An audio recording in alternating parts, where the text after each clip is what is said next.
भारत देश संतों की भूमि है और अगर भारत देश में संतों के साथ अत्याचार होगा तो मुझे नहीं लगता कि आने वाले सालों में यहाँ पे कोई ऐसा रहेगा जो इस भारतीय संस्कृति को बचा सके।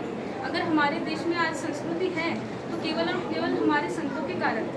संत नहीं होते तो देश में संस्कृति नहीं होती और संस्कृति नहीं होती तो समाज को सही राह दिखाने वाले कोई नहीं होते।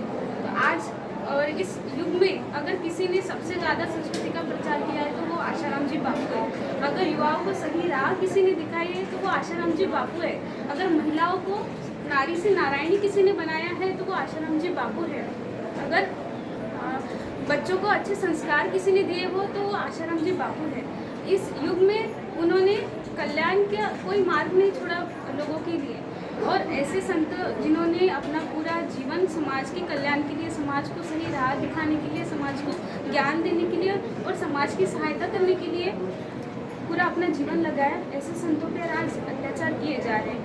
निर्दोष होते हुए भी उन्हें 10 सालों से जेल में रखा जा रहा है। ये बहुत ही दुख की बात है और जैसे कि अगर देखा जाए उनके केस में ऐसा एक भी तथ्य नहीं है जो उन्हें दोषी साबित कर सके, लेकिन वो निर्दोष है और निर्दोष होने के बावजूद भी 10 सालों से उनके साथ अन्याय हो रहा है। ये बहुत दुख की बात है और अगर ये अन्याय ऐसा ही होता रहा ना तो हमारे देश में कोई नहीं रहेगा जो संस्कृति को बचा सकेगा।